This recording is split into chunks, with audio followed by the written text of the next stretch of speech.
Dulu, ketika saya mendatangi kubur Abah Guru Skumpul, kubur Abah Guru Skumpulnya bergoyang.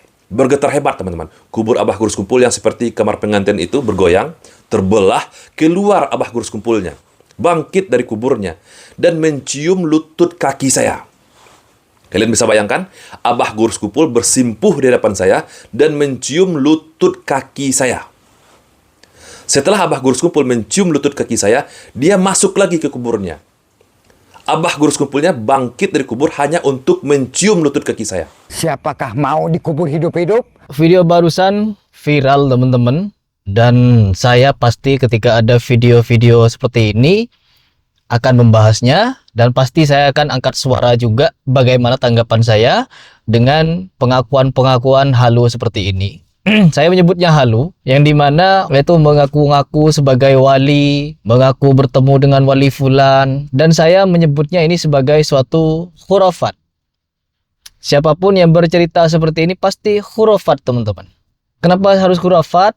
Karena ini cerita halu. Saya tidak mungkin percaya terhadap cerita seperti ini. Apalagi menyatakan orang yang mengaku-ngaku bertemu dengan si fulan itu bangkit dari kubur. Setelah bangkit dari kubur, dia cium lutut. Setelah selesai mencium lutut, dia kembali lagi pada kuburannya. Saya menganggapnya ini adalah khurafat. Dan orang ini menghina si fulan, teman-teman. Karena di sini yang terkait ini menyebut Guru Skumpul, berarti orang ini menghina Guru Skumpul. Itu yang bikin Habib.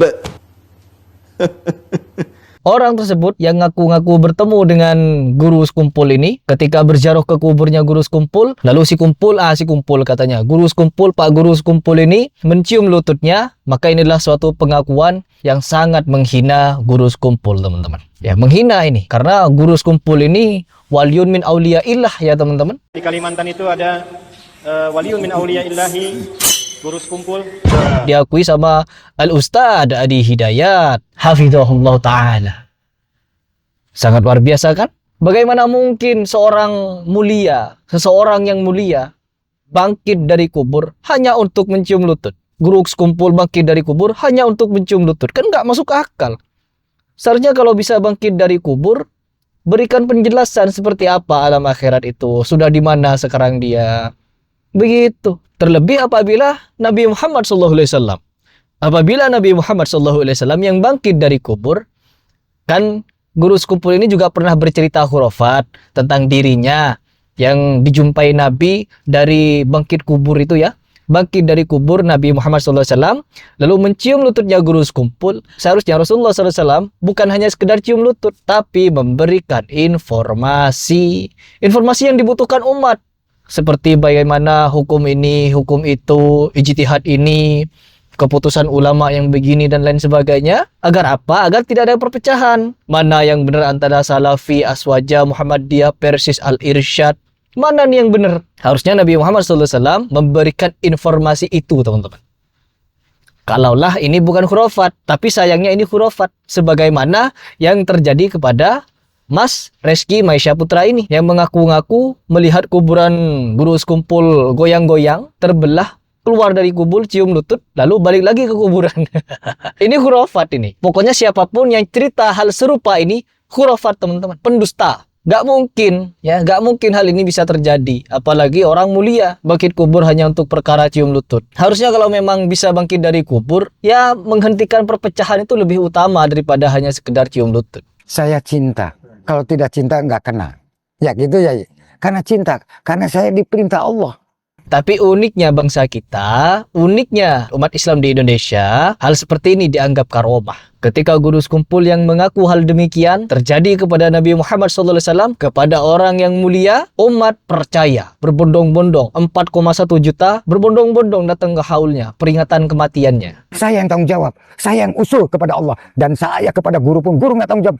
Dirampok sama saya. Luar binasa. Tapi ketika Mas Maisha Al-Fatih ini mengaku sedemikian rupa juga, umat-umat berbondong membuli beliau. Tidak percaya kepada beliau. Ya, begitulah. Kan yang hanya bisa main wali-walian ini mereka, teman-teman. Jadi mereka ketika bermain jadi wali-walian, jadi mau cerita apapun dipercaya. Keramat, teman-teman. Dalam kitab Mamadahab, kemampuan kita tuh digelembeng syaitan. Abah Guru ada pernah seumuran kada pernah. Itu keistimewaan Abah Gurus Kumpul. Siapakah mau dikubur hidup-hidup? Sekalipun kebanyakan oknum-oknum Kiai Sontoloyo terciduk cabul dan lain sebagainya, masih percaya mereka kalau itu adalah suatu karomah. Kemampuan kita tuh digelemen saya tonton. Abah Guru kada pernah. Seumuran kada pernah. Itu keistimewaan Abah Gurus Kumpul. Tapi kembali lagi pada pembahasan, ini hanya sekedar cerita teman-teman. Jadi Mas Maisha Al-Fatih ini bercerita kalau dirinya pernah datang ke kuburannya Gurus Kumpul, lalu kuburan itu terbelah, goyang-goyang, Gurus Kumpulnya bangkit dari kubur dan cium lutut. Hanya sekedar cerita. Sebagaimana Gurus Kumpul pernah bercerita bahwa Nabi Muhammad SAW ketika Gurus Kumpul berziarah bangkit juga dari kubur. Sama-sama cerita. Tapi apakah cerita ini bisa dibenarkan? Keduanya sama-sama halu. Ya, keduanya sama-sama halu. Kalian percaya?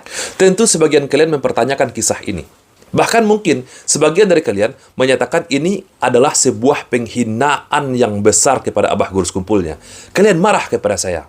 Jika kalian marah, jika kalian tersinggung, apalagi orang yang mencintai Nabi kita Nabi Muhammad SAW. Video tersebut adalah sarkas yang dimana apabila kalian tidak percaya dengan cerita Maisha Al-Fatih ketika melihat makam Gurus Kumpul terbelah, lalu Gurus Kumpulnya bangkit kubur, cium lutut, lalu balik lagi ke kuburnya, itu sarkas. Yang dimana ditujukan kepada pengakuan Gurus Kumpul yang melihat Nabi Muhammad SAW bangkit dari kubur. Ya, itu hanya sarkas. Saya pribadi pun kalau untuk membuat cerita-cerita halu seperti ini ya bisa. Oh, siapa itu Maisha Al-Fatih kok berani-beraninya bersaksi kalau dirinya dicium lututnya oleh Gurus Kumpul. Gurus Kumpul itu kan wali kutub, wali hebat, wali luar biasa. Siapa Maisha Al-Fatih? Lalu siapa Gurus Kumpul ketika ada yang bersaksi kalau dirinya itu di dalam kamarnya, katanya ya teman-teman, menggurui Wali Songo. Di dalam kamar Gurus Kumpul ada Wali Songo sedang berguru kepada Gurus Kumpul. Orang sudah wafat berguru kepada orang yang hidup. Siapakah mau dikubur hidup-hidup? Apa itu namanya kalau bukan halu? Saya boleh saja, saya mau menganggap Maisha Al-Fatih misalkan nih, saya menganggap bukan hal yang mustahil karena Maisha Al-Fatih itu seorang wali juga dia. Jadi tidak mustahil dia didatangi oleh Gurus Kumpul dan dicium lututnya. Kalau perlu Gurus Kumpul berguru sama Maisha Al-Fatih di dalam kamarnya. Jadi Maisha Al-Fatih menggurui Gurus Kumpul di dalam kamarnya, sebagaimana Gurus Kumpul menggurui Wali Songo di dalam kamarnya. Sekalian buat cerita-cerita halu Sontoloyo agar bisa menghipnotis umat. Ya, terbukti dengan cerita-cerita halu sedemikian rupa bisa menghipnotis 4,1 juta umat datang ke haulnya Gurus Kumpul, teman-teman. Bermodal cerita halu pokoknya. Kalau kalian ingin dikultuskan, ingin dipuja, ingin dimuliakan hidup kalian, ngaku-ngaku saja wali. Gak perlu pinter, gak perlu hebat, gak perlu hafiz Quran, gak perlu menghafal ribuan hadis, gak perlu.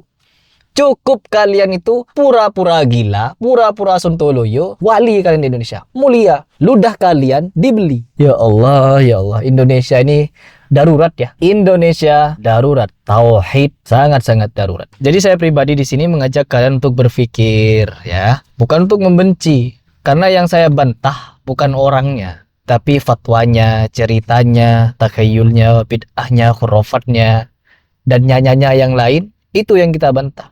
Bukan membahas kepribadian orangnya. Kalau kita membahas kepribadian orangnya ya salah, nggak boleh. Yang kita bahas adalah khurafatnya dan nyanyanya yang lain. Silahkan kalian berpikir. Kalau tidak mau mikir, nggak tahu saya mau komentar apa sudah.